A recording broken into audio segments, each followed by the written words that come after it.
Bom, primeiro a gente precisa fazer uma breve conceituação do que vem a ser o jornalismo investigativo e criar uma distinção, né? Tem gente que não concorda com o jornalismo investigativo como um gênero dentro do jornalismo, né? Por supor que todo jornalismo pressupõe uma investigação.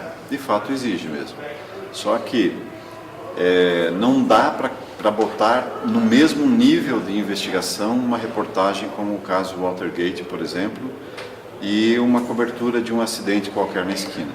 O volume, o nível de aprofundamento e de investigação é muito diferente de um e de outro. Então, por isso que eu acho que é necessário, sim, que a gente faça uma distinção do que vem a ser o jornalismo investigativo, né? Como um gênero ou um subgênero dentro do jornalismo.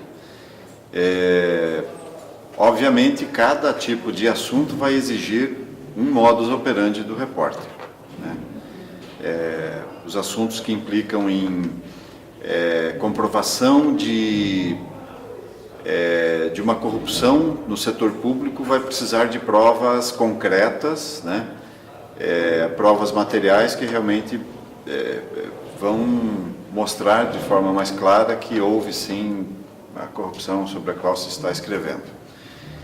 Já uma reportagem de campo, muitas vezes, o modus operandi é um pouco diferente porque vai exigir uma infiltração do jornalista, ele vai ter que ter habilidades para se inserir em determinado contexto sem ser percebido ou sem ser identificado como jornalista, né? Então, estou usando apenas 2 exemplos para mostrar, para exemplificar que cada tipo de assunto, cada tipo de investigação vai demandar uma maneira de um comportamento do jornalista para conseguir as informações. Eu, particularmente, costumo fazer muito trabalho de infiltração, de ir a campo e me incluir no meio social em que eu estou investigando para tirar os filtros possíveis entre mim e a realidade, para eu poder ver, sem os filtros intermediadores de fontes e informantes, enfim, para eu ver a realidade e poder contar melhor para os meus leitores, enfim. Então, eu costumo sempre, em todos os meus trabalhos, né, que demandam uma investigação mais aprofundada, enfim, elaborar um projeto de investigação. É através desse projeto que ele me leva a uma reflexão sobre o que eu quero efetivamente com aquele trabalho. Então, eu costumo, primeiro, pensar num título. Que título sintetizaria toda a minha reportagem? E começo com o título para esse meu projeto. Descrevo qual que é o objetivo desse trabalho, né? Qual que é o objetivo específico, refinando um pouco mais a proposta? Quais fontes eu vou entrevistar para conseguir os dados que eu preciso? Qual o meu campo de pesquisa? Eu vou precisar viajar? Eu vou ficar mais na redação ou no escritório? Vai ser mais por telefone? Não acredito muito em reportagem investigativa por telefone, mas é uma ferramenta disponível também para isso. Quanto vai custar esta reportagem? É importante que a gente tenha a noção para nós podermos nos programar e da forma como nós vamos conseguir financiar essa nossa investigação jornalística. Quando você trabalha num veículo de imprensa, seja um portal de notícias, seja uma rede de TV, rádio ou um jornal, você precisa quantificar, você precisa dizer para a tua chefia, ou se for um freelancer, para quem vai financiar o teu projeto, quanto aquilo vai custar. Então você tem que fazer um planejamento financeiro também daquilo e definir um prazo para você concluir. Quanto tempo de investigação? E qual vai ser o teu modus operandi? Como que você vai buscar, onde e como você vai buscar essas informações, né? Então, quando você estrutura um projeto com essas questões centrais, a grande probabilidade dessa reportagem ser bem sucedida é muito maior do que se você não tiver nada planejado antes, né? Se você vai a campo, por exemplo, você precisa fazer uma pesquisa prévia, você precisa incluir num planejamento, saber se vale a pena ir em determinada região ou em outra região para conseguir uma informação, fazer uma infiltração ou um trabalho de campo que vai justificar a tua hipótese, né, que norteia toda a tua reportagem. Então, acho que o projeto é o passo inicial e definitivo. Porque pode ser também que no desenvolvimento do projeto você descubra que aquela tua hipótese que você tinha para desenvolver uma reportagem, ela pode não se comprovar. É de difícil comprovação. Então, é o momento de você descartar, já no projeto, essa reportagem do que você insistir mesmo assim, investir tempo, dinheiro para chegar um tempo depois e descobrir que você não tem nenhuma reportagem. Então o planejamento ele te dá a possibilidade ou de descarte definitivo do tema, porque você comprova que ele é inviável ou não tem um valor notícia por detrás, ou para você planejar melhor, otimizar teu tempo, otimizar teus recursos, evitar algum tipo de contratempo numa pesquisa de campo. O projeto é a base de uma boa reportagem. Sem um bom projeto, você pode até ter uma boa reportagem, mas talvez ela não saia tão boa e não saia num prazo mais curto e com um custo menor do que se você tiver um projeto bem elaborado. Passo a passo é até difícil de você tentar ensinar alguém, siga esses caminhos, haja dessa e dessa maneira que você consegue uma boa reportagem. Vai depender muito de que tema nós estamos tratando, qual a profundidade, né, que nós estamos dispostos a ir e alguns riscos que implicam. Mas eu acho que a grande sacada de uma grande reportagem é o planejamento. É o momento que você tem para refletir sobre o que você quer com a reportagem e se ela realmente vai ser viável. Eu já teve casos em que eu tinha uma hipótese, que eu parto sempre de uma hipótese de uma reportagem. Já me aconteceu algumas vezes, não foi uma só, de eu ter uma boa hipótese sobre um determinado assunto e acreditar que dessa hipótese renderia uma grande reportagem.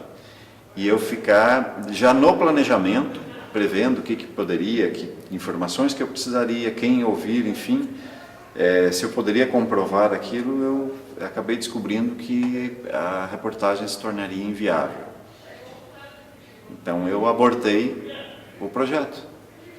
Então eu acho que o projeto eu acho que, claro, quando você trata de jornalismo investigativo, você vai revelar algo que alguém ou algum grupo está tentando esconder, porque está tirando alguma vantagem daquilo.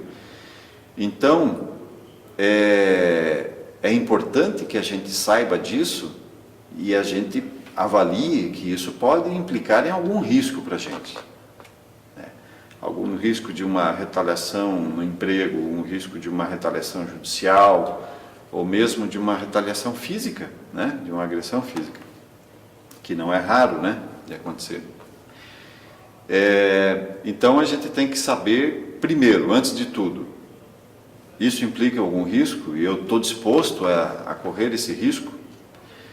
Eu falo por experiência própria, né, e não por uma vez só. Por mais que você tente prever todos os tipos de risco e de perigos que uma investigação jornalística pode ter, você nunca consegue prever tudo, né? Já teve casos em que eu me preocupei excessivamente com a minha segurança e a segurança da equipe que eu coordenava numa investigação e saiu tudo bem, não teve problema absolutamente nenhum no processo de produção de reportagem, mas o problema veio a posteriori, veio depois da publicação da reportagem, algo que eu não imaginei que pudesse acontecer, o tipo de ameaça que aconteceu e que produz, assim, o tipo de ameaça que no meu caso produziu mudanças muito drásticas na minha vida e na vida da minha família, né? Provocou uma ruptura que não teve mais conserto. Então a gente tem que saber que a gente, quando entra numa investigação jornalística, a gente está sujeito a algumas implicações, a alguns riscos, que por mais que você tente prevê-los, você não consegue prever tudo.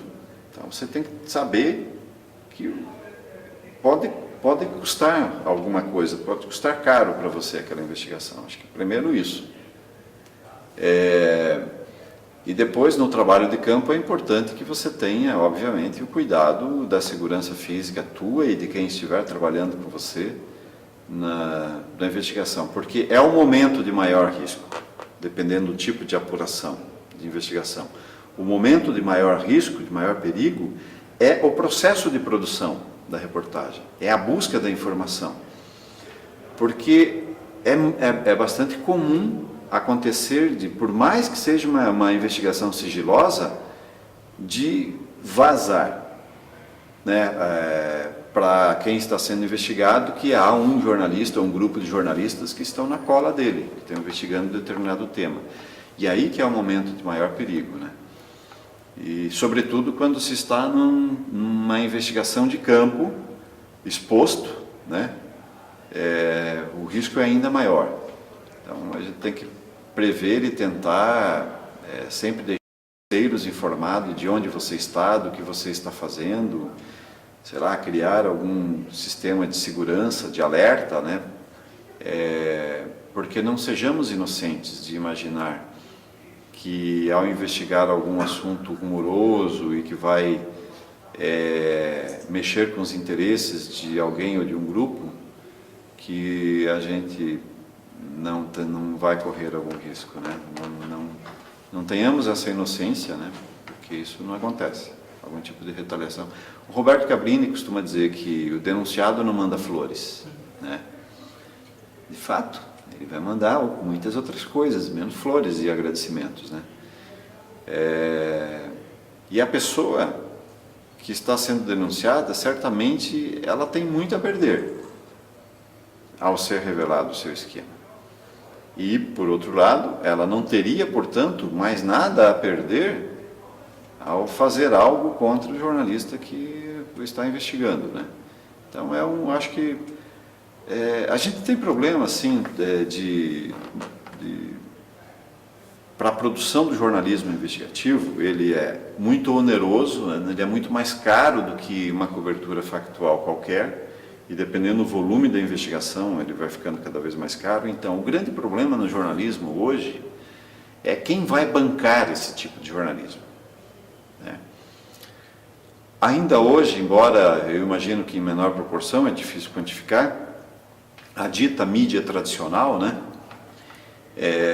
Os conglomerados de comunicação, os grupos de comunicação, é que vem bancando a maior parte da produção de jornalismo investigativo. Mas isso está mudando por causa da crise nos meios, né? Meios de produção de informação, tanto nos impressos quanto na mídia televisiva. Então isso faz com que os custos de investimentos em jornalismo investigativo estejam caindo. Há iniciativas surgindo no meio digital, né? Portais de jornalismo investigativo, mas ainda temos o grande problema. Quem vai bancar? Quem vai financiar uma reportagem que às vezes vai levar 1 mês, 2 meses, 3 meses, 1 ano para ser produzida? E reportagens caras, geralmente, porque a mão de obra por detrás de uma investigação dessa é uma mão de obra qualificada, e, portanto, é uma mão de obra cara, né? Uma mão de obra cara de um jornalista qualificado para uma investigação. E muitas vezes demanda viagens, enfim, são muitos os custos, né? Esse talvez seja o grande limitador do jornalismo investigativo, mas não só. Aí tem a questão da segurança do profissional, a autocensura a partir de ameaças que o jornalista já sofreu, ou que ele viu que outros colegas sofreram, né? Então, a gente tem que saber driblar isso e ser empreendedor, dinâmico e criativo para encontrar alternativas a isso tudo, né? Porque está na mão dos jornalistas e continuar mantendo viva a profissão. E eu acho que a profissão ela se mantém cada vez mais viva com um conteúdo de maior qualidade, que seja mais útil para a sociedade, né? E eu acho que o jornalismo investigativo já está provado e comprovado, mundo afora, né? Que é a melhor forma de você produzir algum resultado, produzir algum efeito, provocar mudanças na sociedade. Não é com a cobertura factual, pode até ser, mas o volume da mudança, o impacto da mudança e a profundidade da mudança se dá com um jornalismo mais aprofundado, mais investigativo, mais analítico, mais interpretativo. E isso, a rigor, é jornalismo investigativo, né? Então, cabe a nós, jornalistas, nesse momento de crise de produção dos meios, né, de imprensa, cabe a nós encontrarmos essas alternativas para manter a investigação jornalística sempre viva.